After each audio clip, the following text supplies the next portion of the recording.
Good morning. Can you hear me?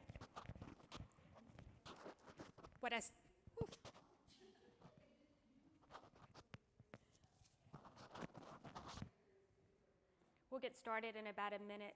What I always say to speakers when the room is like this is there are lots of people watching at home right now. But in fact, we've got a really nice little intimate group. We can talk about all of our doubts.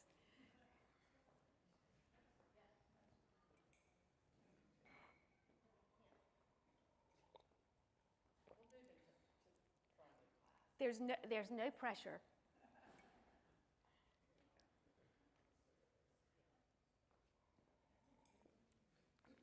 I had originally envisioned this as a panel discussion, but no one actually wanted to sit on the panel.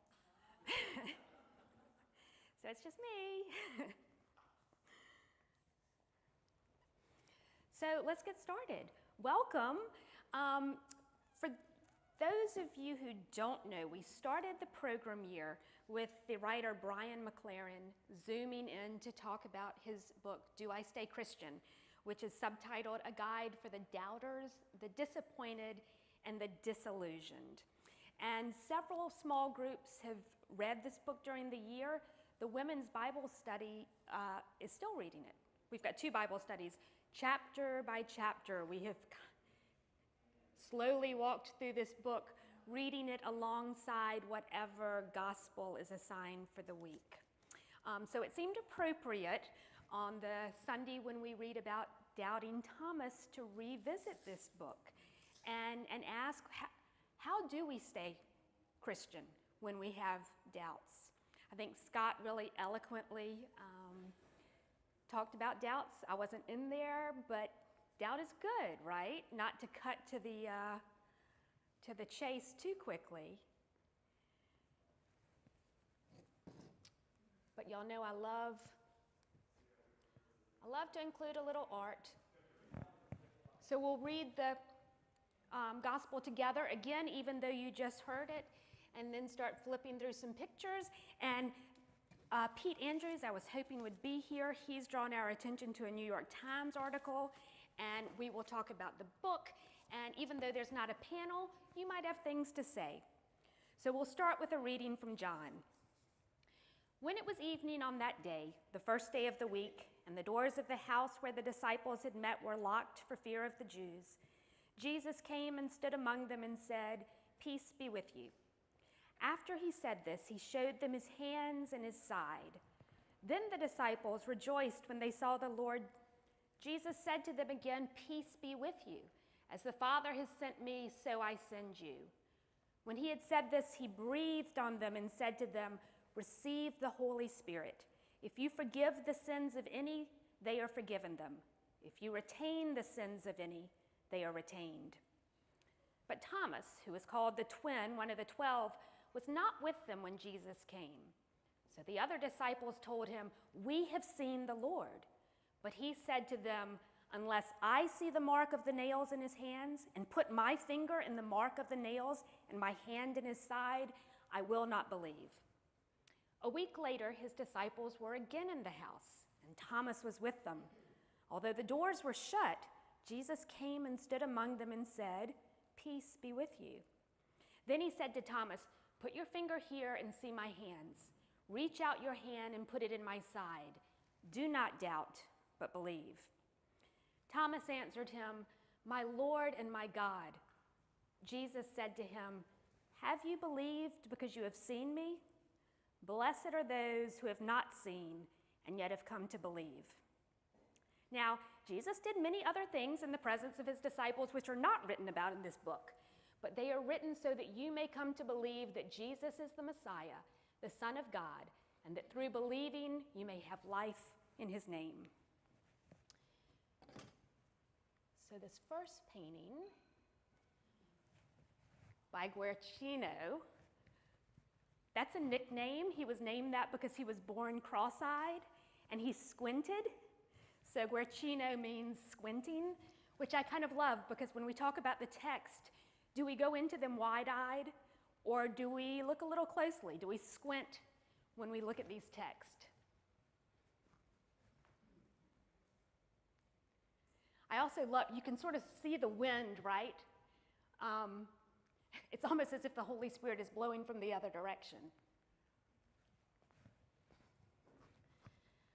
I find this next painting by Caravaggio really horrifying. Like, I actually just avert my eyes. I can't bear to look at it, so I will let y'all spend some time with it.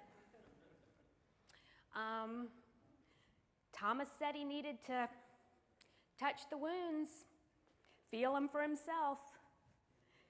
Okay. This next painting is by a Hungarian contemporary artist named Zoltán Yu, and it's my favorite. I mean, if you were to meet Jesus, wouldn't you look like that?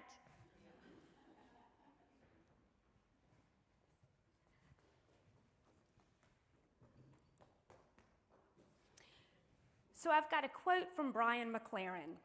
He says in chapter 27, which is actually the chapter the women's Bible studies just read, accepting reality does not feel like certainty. It feels more like humility. It feels like all wonder, curiosity. And so when the disciples were faced with this new reality, the good news that had come, I love the idea of them approaching it with all wonder, curiosity, and doubt. A little skepticism, a little squinting. Okay, so Pete Andrews drew our attention to this article by Ross Douthat. Did anybody read it in the New York Times last Sunday? Yeah. So it's called The Benefits of a Naive Reading of the Gospels. And the idea, and he's Catholic, he's coming from a slightly different tradition, the idea that we have gone too far in deconstructing the Gospels is what he's broaching here. He says as we pick apart the text, as we question them, we actually lose the stories that make our faith real. So this is a quote. The decline of institutional Christianity and the return of more naive readings of Christian scripture will lead to the decline of the deconstructionist project, which has been propped up all these years by the felt need to strike the strongest possible blow against ecclesiastical power and tradition. I'll take a little time out there. I'm not sure that we feel that need, but well, think about it. Take away that power, throw people into the text without an anti-clerical preoccupation, and you won't immediately get a revival of Christian orthodoxy, but you may get much more acknowledgement of what's obvious each and every Easter, that in their immediacy and mystery, their lapel-shaking urgency, their mixture of the mundane and the impossible, the Gospels are at the very least, the strangest story ever told. So what he says in this article is that, so many people say, look, none of this can be true. Matthew contradicts Luke. Mark's story is all John. What's John doing? He says that defeats the treasures we could gain if we just go in with a naive and open-eyed reading, which I think Christmas, I love to go in open-eyed, wide-eyed at Christmas. The resurrection, sometimes it's harder. Sometimes I squint at that one a little bit. But we'll come back to it, but let me put those ideas out there. And again, all wonder, curiosity. In our godly play classes with children, we tell stories using kind of Montessori materials, and we always end them with wondering questions. I wonder what we could have left out and still had everything we needed in that story. I wonder where you see yourself in the story. I wonder what part of that story you liked best. In the Bible studies, we use something called the SALT Project a lot. It's an online resource that I highly recommend. It's actually a media company that does secular stuff too. I mean, they do marketing for, I'm going to say Procter & Gamble. I don't know if that's actually one of their companies, but TED Talks. I know TED Talks is one of them. They have an amazing commentary each week on the Gospels. They have a blog that kind of lets you know who was born this week that might be of interest to people of faith. Highly recommend saltproject.org, but this is a quote from their commentary last week. One way to interpret stories like this one is to emphasize how they narrate the resurrection, which literally is the standing again, not only of Jesus, but also of the community of disciples, moving them from inward-focused, locked-up fear to outward-focused, liberated witness. Jesus' resurrection gives rise to the disciples' resurrection, and in turn, they are sent out to proclaim with their lives and their words the good news of new life for the world. So, of course, we are standing again. And are we standing in church, Scott, for the, what Easter did we do that? And people, I had not thought about that till now. What were we standing for? You know, when the priest is reading the communion service, Eucharistic prayer. So during the Easter. Do we kneel after the Hosanna in the highest? Okay, so it must have been pre-pandemic then. Yes, it was. And instead of, for people listening at home, instead of kneeling during the post-communion prayer. No, Eucharistic prayer C, we stood. I hadn't really thought about that as being a resurrection for us.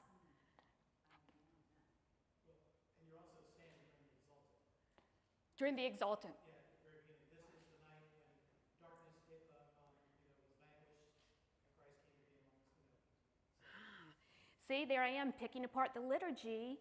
And I mean, that's kind of, I think that's fun. Another quote from the SALT Project, also, y'all, our cross did look so beautiful last week. Despite the fact that there were so few flowers in people's gardens because of all the rain. And as the Swiss theologian Karl Barth has pointed out, miracle stories and resurrection stories, most of all, are designed to astonish. And astonishment, after all, is a blend of belief and disbelief. Accordingly, Christians should neither merely believe miracle stories, for that would mean we aren't truly astonished, nor merely disbelieve them for the same reason. Rather, these stories should leave us continually taken aback, help us call into question our assumptions about what may or may not be possible and impossible, and thereby invite us into an open-minded, open-hearted posture of Easter faith, Easter doubt, and Easter joy. Isn't that great? Yeah, like, sure, belief and disbelief, they have to go together. I mean, that's what's happening to the disciples. And one more quote from Maclaren: in an increasingly unpredictable, complex world, it turns out that what matters most isn't IQ, willpower, or confidence in what we know. It's how we deal with what we don't understand. And certainly all of us had to do that during the pandemic. Each day we woke up not understanding what was going to happen next. So back to Do I Stay Christian? The book is divided into 3 parts. The first part is no, reasons not to stay Christian. This was sometimes a hard slog. And the reasons were, this faith has embraced anti-Semitism. I mean, we could look at the text from Holy Week and feel very, very uncomfortable. There has been Christian-on-Christian violence. There's been crusader colonialism, institutionalism, money, not white patriarchy, toxic theology, lack of transformation in the institution and in individuals, a constricted intellectualism, and a sinking, shrinking ship of wrinkled people, no offense. Thank you for being here. Benjamin's our young one. Then we turn to the yes chapter. The reasons to stay, because leaving would hurt allies. Staying has all sorts of options. There's not just one way to stay. Also, where else would you go? This is your home. This religion is still in its infancy. Why would we abandon it now when there is so much teaching and growing to go? Also, Jesus. Jesus. That's a reason to stay. Innocence is an addiction. Solidarity is a cure. Kind of hard to explain, but I'm human. I stay because I'm human. Christianity is changing for better or for worse. We want to be a part of the change, to free God, and because we have hope for the future. All right, those were some sunny chapters there. We're like, all right. Then the hard part. How do we stay after grappling with these questions? Maybe we stay the way Ross Douthat suggests, just naively. And he doesn't mean naively in a negative sense, but in a wide-eyed, childlike acceptance, enthusiastic acceptance. McLaren, however, suggests other ways, starting with heart, which I guess is the open-eyed approach, being embodied and seeing God's creation around us, realizing that everything matters, reinterpreting and testifying the scriptures. This might make you as uncomfortable as reading the difficult text. Like, should we do that or not? Staying loyal to reality. That's where I pulled the quotes from today. How do we do that when reality seems absurd or unpleasant or sinful? I mean, some of reality is really horrible. And stay human. Somebody said, maybe she's in this room, the how is really hard. That's what we're going to figure out kind of for the rest of our lives. So one question I posed to some of the small groups was, assuming you are staying Christian, because here we are, how will you do that? That is, how will you be Christian? And will you do it differently after reading this book, after picking it apart with other people? I read the book by myself. I thought it was interesting. But, you know, I put it on the shelf. Reading it with other people was a completely different experience. So I will say, for myself, I don't think reading this book by myself would really make a big difference in my faith. But discussing it each week with other people has made a big difference. I'll let other people comment.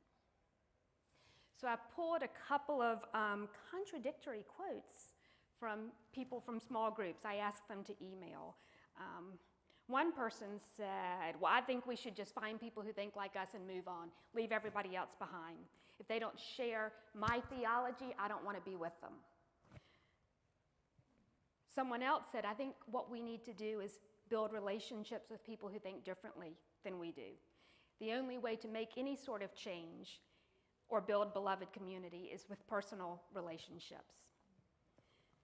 And then one other person said, here's what I know, we are not accidental Christians. There were generations that were. We're not. We may have been born into this faith, but we're here for a reason.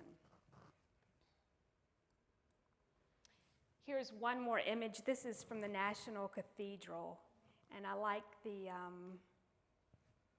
sort of collage, the mosaic aspect of it, because I think we are all here for different reasons. There are so many different kinds of Christians, some we disagree with, some we don't. There's so many people of faith, Muslims, Jews, Sikhs. How do we talk to each other? How do we build beloved community together? So what I'd like to do now, not to put anybody on the spot, but if anybody wants to respond to some of these ideas, especially the idea of a naive reading of the Bible. Let's start with that. Good idea? Easy idea? Yeah. Can I give you a microphone so people can hear? Thanks. So I'm Andy Cable. I think it's a good idea, especially in our community, which is full of academic folks, and we have a tendency to over-intellectualize these things. And I think it's refreshing when we can approach Scripture with just take it for what it is, and sort of leave our brains at the door for a second, and I really enjoy that. I would even suggest that our liturgy is designed to help us do that. I mean, even though we hear these really smart homilies, and even though the lyrics to some of our hymns are really deep, we are transported to a place, I hope, where we can leave some of that clutter behind and just be in the moment. So, thank you. Other thoughts about a naive reading, a reading where we don't look for contradictions or try to decide who the historical Jesus is versus the Jesus that we read in the stories. I'll say that another thing that Douthit says is that these contradictions in the Gospels, if anything, make them more likely to be true. Because if we were all to leave this room right now and write down what we saw, of course, everybody's story would be different. Well, maybe it would need to be a more exciting event, but some people will like my hair, some people. I think that's, and also the stories, some of them are secondhand. So of course, nobody cares what day. I mean, maybe it was Monday, maybe it was Wednesday. I thought that was a fair point to make. Marcia, you read the article. What was your first? I wish I could say more. Yeah, even a gut feeling? No, but I didn't want to say something else. I read it. I don't remember too much about it, but I did just finish reading Bart Ehrman's latest book, Armageddon, Yeah. about the revelation of John, different John, and what it says and doesn't say. And even though he is a supreme intellectual in a lot of ways, he's also talking about various things that could be done by naive reading. And that impressed me, that he's also thinking about that. And it's good for us to try it. I heard the interview on Fresh Air with him, which I thought was very tantalizing. I want to. Oh. Were you raising your hand? Yeah.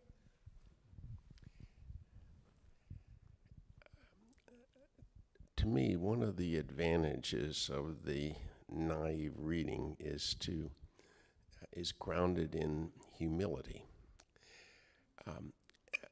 One can take anything that is unbelievable in Scripture, and if one ignores the context, for example, go back to the beginning. Scientifically, there's no question that species evolve. There are mutations and selection and environmental influences. At the same time, get real. When Genesis was written, people didn't know anything about evolution. They didn't know about Darwin's work. They didn't know about genetics and DNA.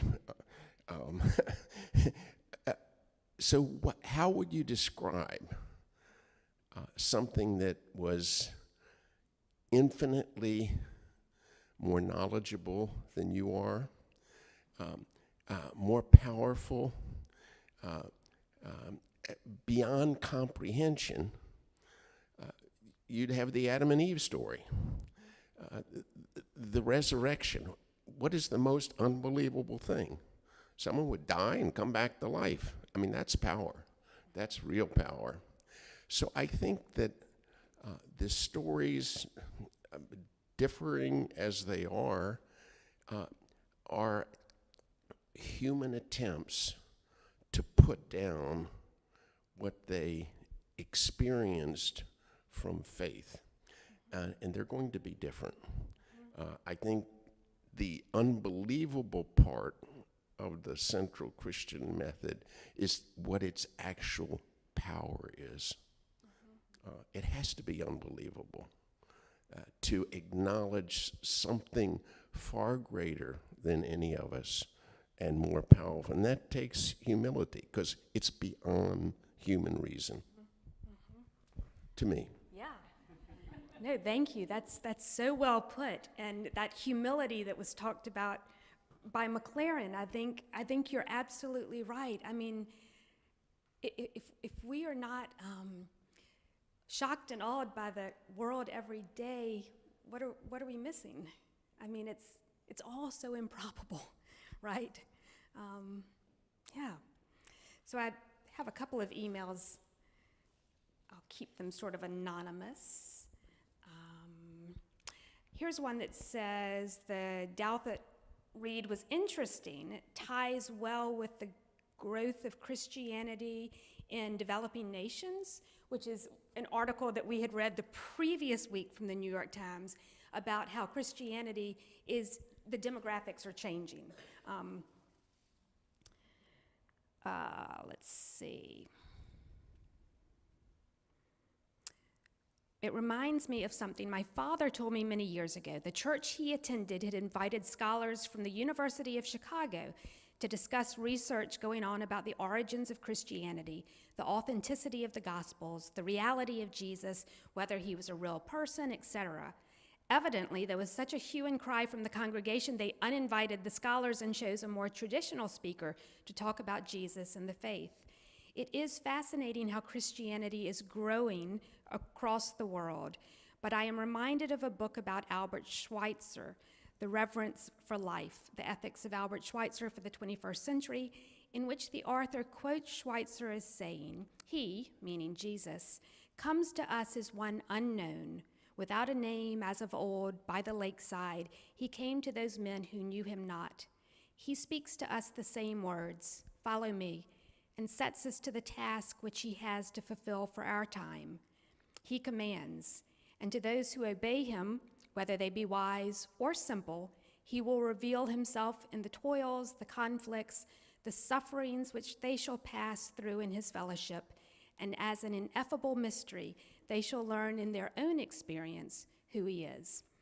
And then I'm not sure what this means for the Chapel of the Cross, but it's fascinating to think about. If that person is in the room and wants to add anything, just raise a hand. Otherwise, here's another email with feedback about the Douthit article. I think that Douthit jabs at modern biblical scholarship in a misguided way through our readings and discussions here in Bible studies. I'm learning to be more comfortable with uncertainty and more open to different points of view, including Douthit's. I'm not sure that striking a blow against ecclesiastical power and tradition is necessarily a bad thing, and I would say it might not be something we're particularly worried about in this faith or congregation, right? Ecclesiastical power and tradition have sometimes needed to be changed. In my own personal experience, learning more about the background and possible reasons for the writings of the Gospels has strengthened my faith rather than weakened it.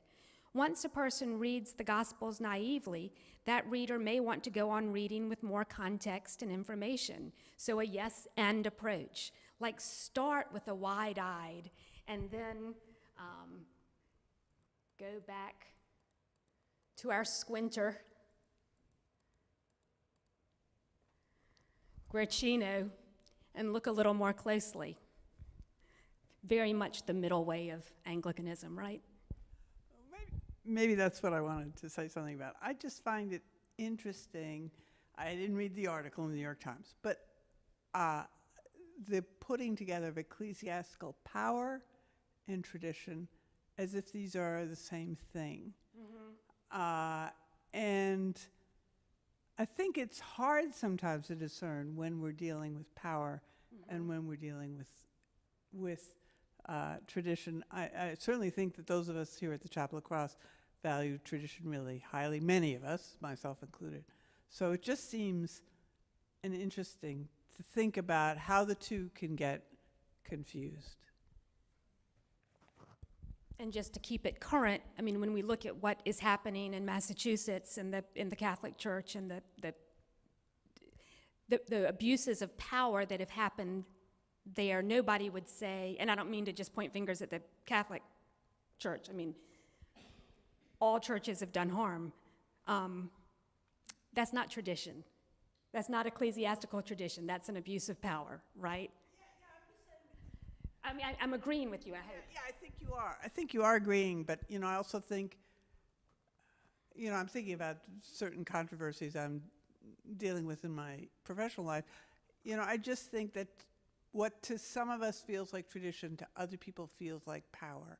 Mm-hmm. And I think that's important. Hard to figure out I find it hard to figure out how to deal with that. Do you? So I came today because I'm really interested in the problem of how does our church relate to what is really a very secular world around us, not a ecclesiastical powers. So I'm not quite sure how that fits together with it, but I do feel like what to some people might feel like colonialism, to me feels like evangelism. Mm-hmm. I'm not quite sure how to reconcile those two views. Yeah, no, that's a great sort of turn to make, and I think there are so many young people who are leaving the church because of the things that they see that they disagree with, and it may be gender traditions in the church or LGBTQ traditions. The liturgy may feel uncomfortable. I mean, so how do we welcome people from a secular world or from other traditions?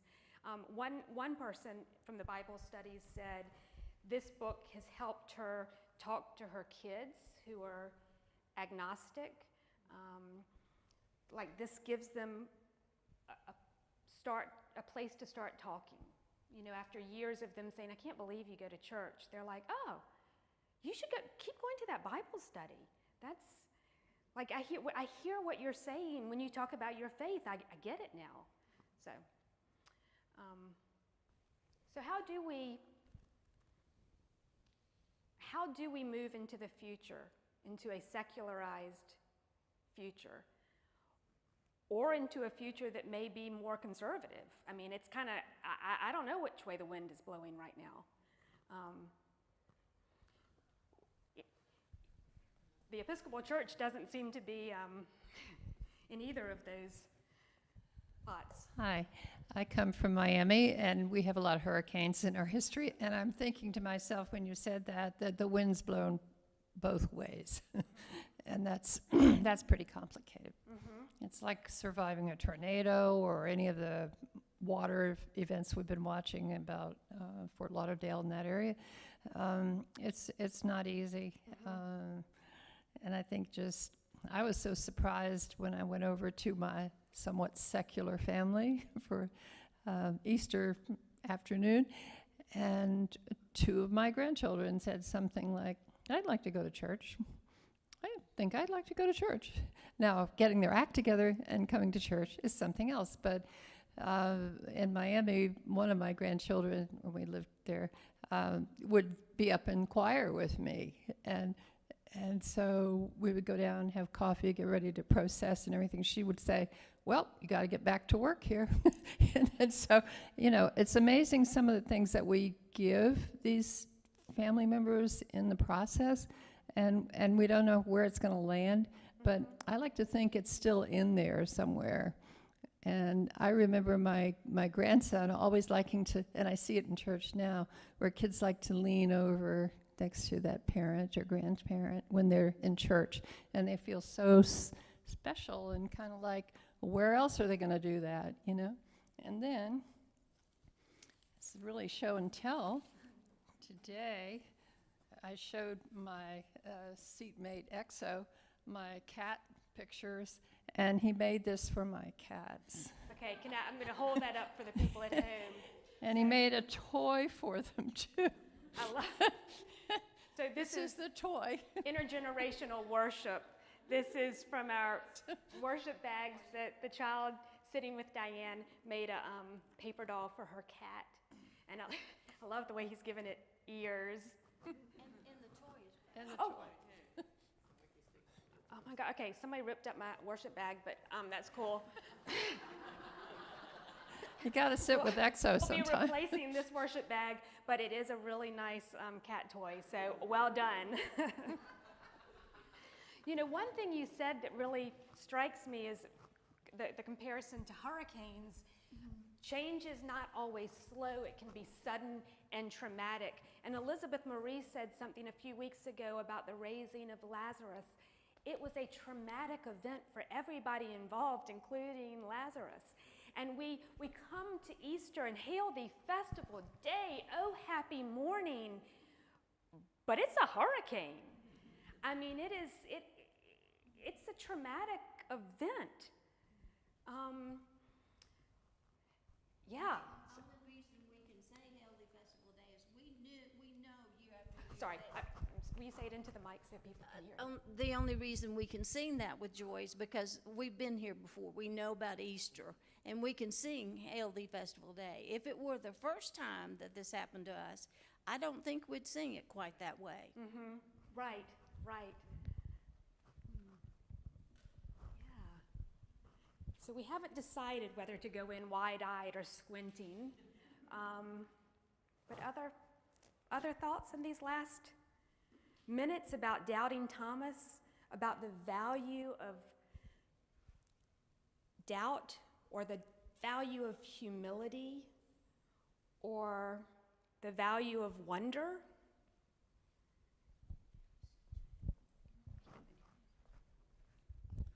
I don't know if this answers that question, but it's certainly something that I have valued growing up in this church, that there is some value in doubting and questioning. And I think that's one of the things that keeps me here, because I don't get that feeling that happens in all denominations or churches. Thank you.